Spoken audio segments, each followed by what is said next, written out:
Let's learn how to play Forges of Ravenshire.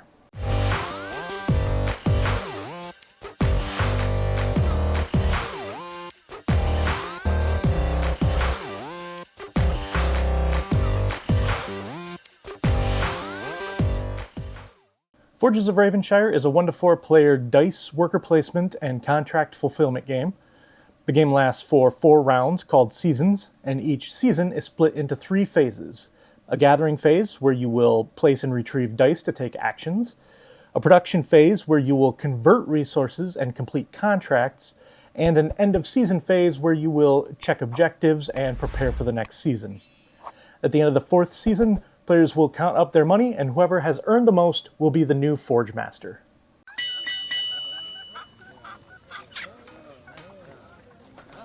We'll begin by setting up the main board.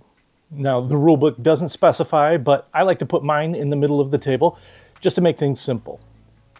Place the season tracker on spring and create supply piles for the coins, action tokens, and mystic tokens. I typically just leave them right in their storage trays. There are 3 guilds in the game: the Alchemist Guild, represented by the color yellow, the Harvester's Guild, represented by the color green, and the Merchant Guild, represented by the color purple. Each guild also has its own unique symbol as well. Separate the guild tiles by color and symbol into their 3 different types, shuffle each stack individually, and then place 2 tiles from each guild on their designated space on the board.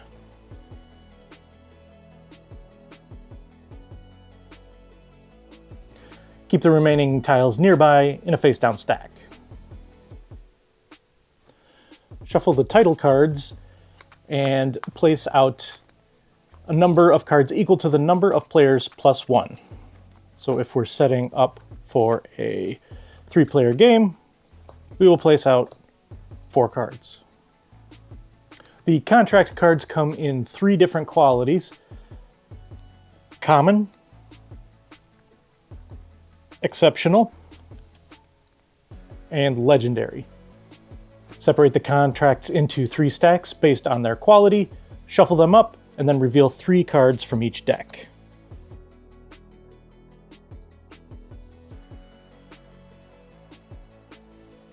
Finally, take 2 of each of the yellow, green, and purple dice, randomly select and roll, and place on the leftmost space of each location marked with a Roman numeral.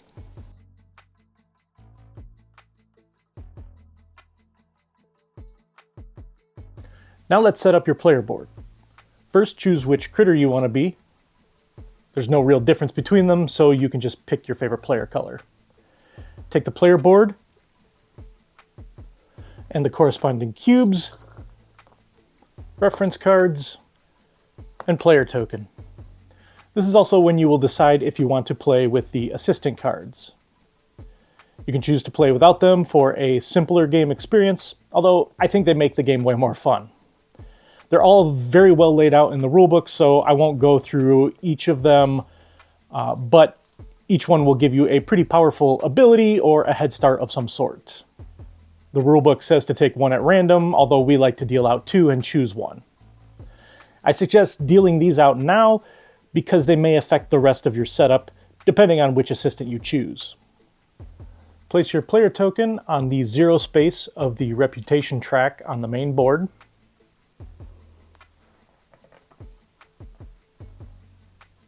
Collect 1 foundry upgrade, 1 kiln upgrade, 1 market exchange upgrade, and 2 guild workshop expansion tiles. The foundry, kiln, and market upgrade tiles can be placed off to the side of your board for now. The 2 guild workshop expansion tiles will be placed 1 on each of the bottom rows on your player board in your guild hall. These spaces will not be available for guild tiles until you take an action to unlock them. Place the cubes on the goods track on your player board, giving yourself 1 of each type of good. You will start with 1 wood, 1 charcoal, 1 ore, 1 leather, and 1 steel. Each player will also take 1 die of each color, 4 gold, and 1 action token. Deal each player 3 of the common contract cards. They'll choose 1 to keep and discard the other 2 to the bottom of the common contract deck. All right, now that we're all set up, let's learn how to play. First, all players will roll their 3 dice, and whoever rolled the highest total will take the first player token. They will take the first action of the game, and then play will proceed clockwise around the table.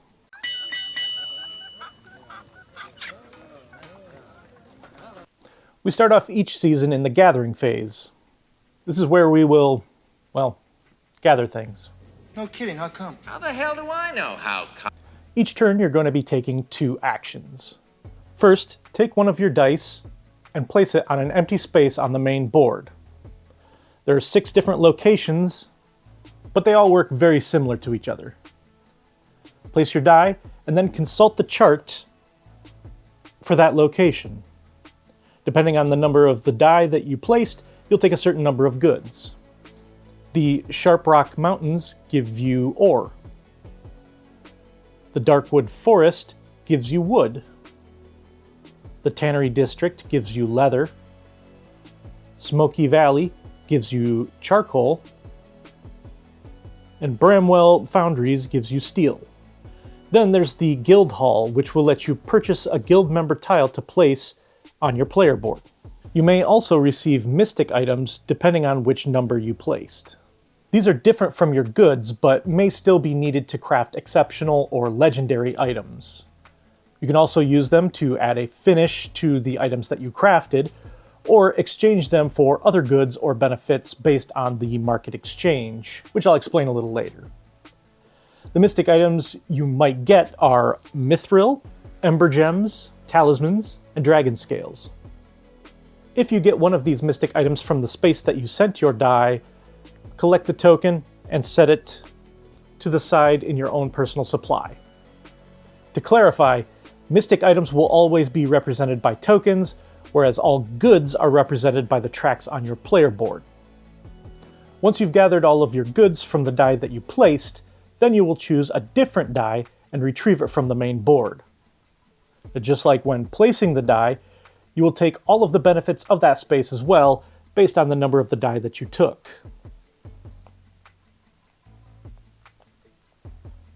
After gathering the items for your retrieved die, you will take that die and place it in the guild column on your board of the corresponding color, without changing the number.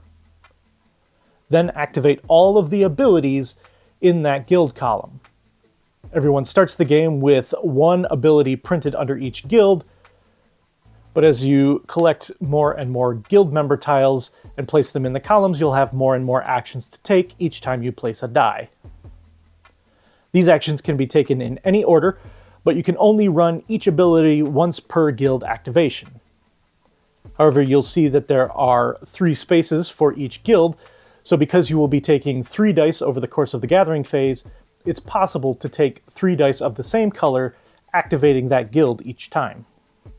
New guild tiles are taken by utilizing the guild hall space on the main board, or by using action tokens, which I haven't explained yet, but I will talk about them a little later on.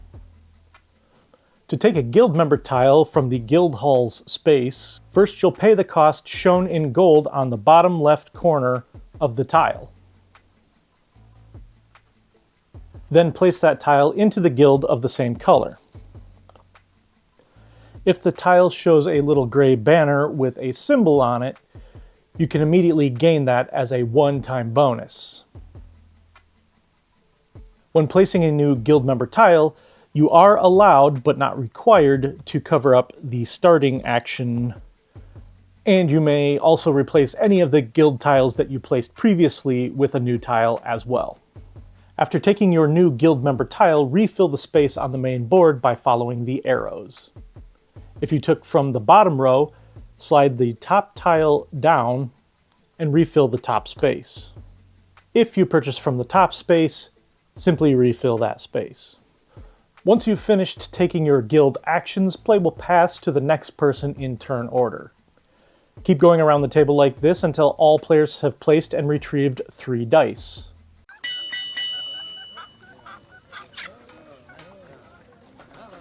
Now that the gathering phase is over, we can move on to the production phase. This phase can be done simultaneously, although the rulebook suggests completing it in turn order for the first round or two until everyone is comfortable with how it works. During the production phase, each player will take the 3 dice that they retrieved in the gathering phase and move them, remembering not to change their value, to one of the gray production spaces on the right side of their player board. Each production space has room for just 1 die. There are 4 spaces along the top of the board, as well as the charcoal kiln and the steel foundry. This first space allows you to run one of your guilds again. When placing a die here, you can use any color and any number to run any one of the guilds, taking the action in any order, just like before. The second space will allow you to take 2 action tokens. Just like the first space, the number and color don't matter here. The third space will let you get some combination of ore, goods, mystic items, or gold, depending on the number of the die that you send there. The fourth space at the top of the board will let you either gain 2 action tokens, a reputation, or 4 gold, depending on the die value. Sending a die to the charcoal kiln will let you convert wood into charcoal at a rate of 1-to-1. In addition, you'll also receive bonus charcoal and maybe an ember gem, depending on the number of the die that you sent there. It's important to remember that you need to be able to convert at least 1 wood into 1 charcoal in order to be able to take this action and collect the bonuses. The steel foundry works in a very similar way to the charcoal kiln. However, you'll be converting 1 ore and 1 charcoal into 1 steel. Again, you'll receive a bonus steel and possibly a mithril depending on the number of the die. And just like with the charcoal kiln, you need to be able to perform the conversion once in order to take the action and gain the bonuses. During the production phase is also when you will be completing your contract cards. Each contract card has a type, which may be important for completing title cards, a quality, common, exceptional, and legendary, the cost in resources, and the rewards earned for completing the contract. Adjust the cubes for all goods spent, and discard any tokens or mystic items. Then take your rewards. All completed contracts will give you gold in varying amounts. In addition, they may also give you action tokens, reputation, goods, or mystic items. To increase your reputation, move your player token along the reputation track on the bottom of the main board. If you reach or pass one of these spaces, you immediately gain the one-time benefit in the gray banner. Now you'll move the completed contract over to the right side of your player board and decide if you're going to add a finish to it. You can place it in the slot at the top of the board to give it a mithril finish. Discard 2 mithril and spend 1 charcoal to gain 1 additional reputation. If you place it in the bottom slot to give it an ember gem finish, discard 2 ember gem tokens and a charcoal to gain 5 additional gold. There's also a space in the middle for a normal finish. This is where you can place a contract if you cannot or choose not to pay any additional resources. This finish provides you with no additional benefit.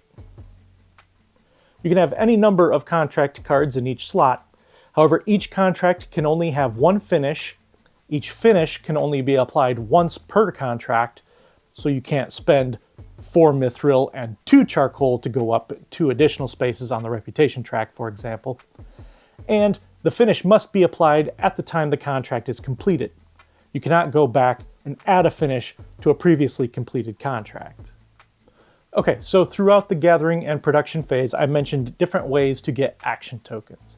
And you even start with one of them at the beginning of the game. So I suppose you probably want to know what those do. Action tokens can be spent before or after placing or taking a die in the gathering phase, or before or after placing a die in the production phase, with a few restrictions and exceptions.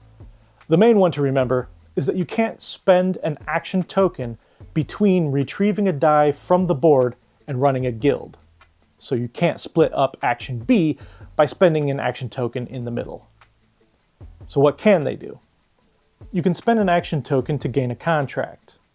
Discard the action token, and then look at where your player token is on the reputation track.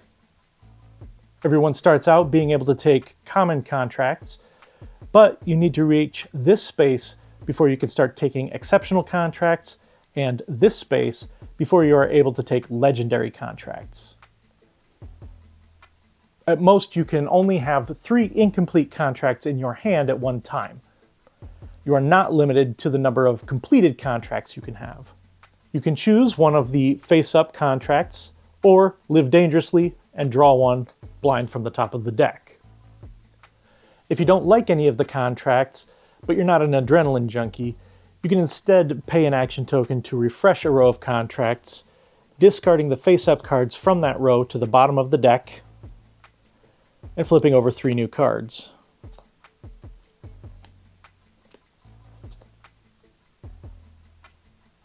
Then you must either take one of the new face-up cards, or be forced to face your fears and draw blind anyway.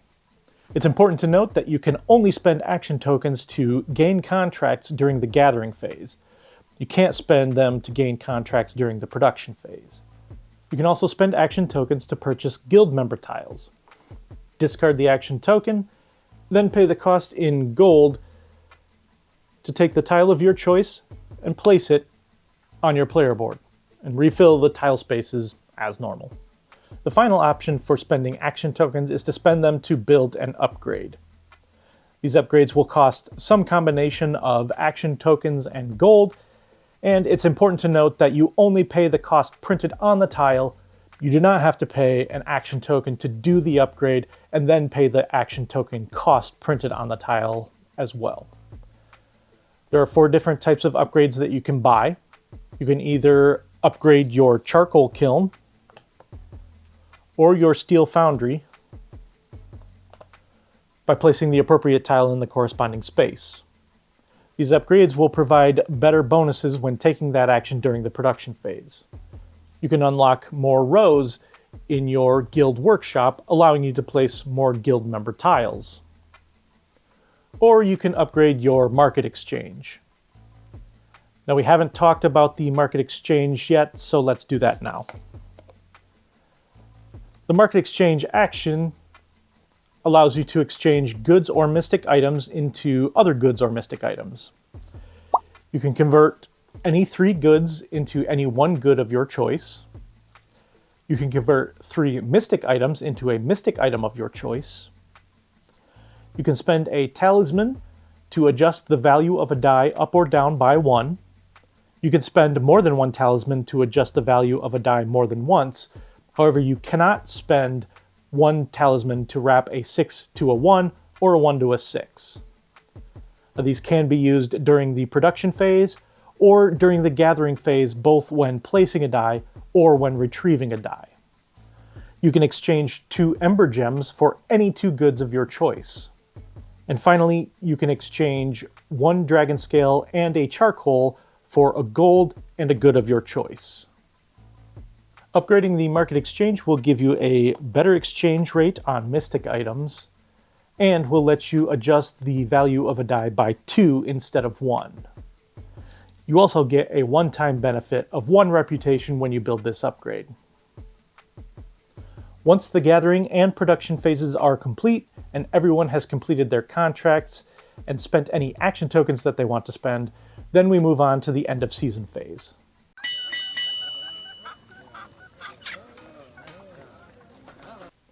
First, we check if any players have completed the requirements on any of the title cards.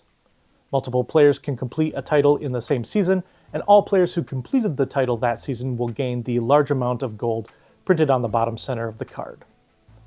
Then, any titles that were completed are turned sideways. Now, these titles can still be completed by other players in later seasons, however, they will receive the smaller, lower value printed on the right edge of the card. I'm not going to go through what each of the scoring titles are, as the rulebook does a really good job of explaining how they all score. Prepare the main board for the next round by discarding all guild tiles in the bottom row. Then slide the tiles from the top row down and refill the top row.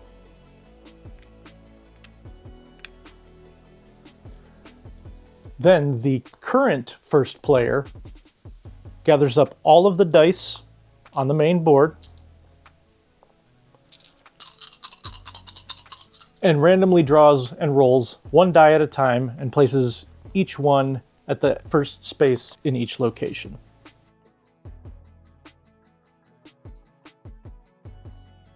Move the season tracker to the next season and pass the first player marker to the player on the left. And finally, players take the dice that they used during the production phase and re-roll them. At the end of the 4th season, we go into final scoring.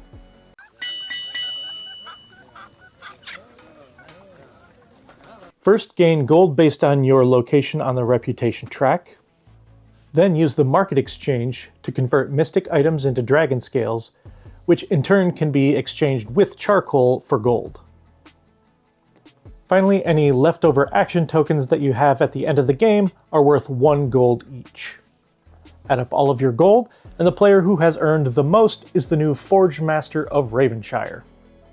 In case of a tie, the tied player with the highest reputation wins. If there's still a tie, the tied player with the most completed contracts wins. And if there's still a tie, the player with the most remaining total goods and mystic items wins. If there's still a tie, maybe count again. Alright, that should be everything you need to know to play Forges of Ravenshire. Hopefully I didn't miss anything, but I am human, so if you have any questions, feel free to leave them in the comments and I'll answer them as soon as I can. And until next time, let's get another round for the table.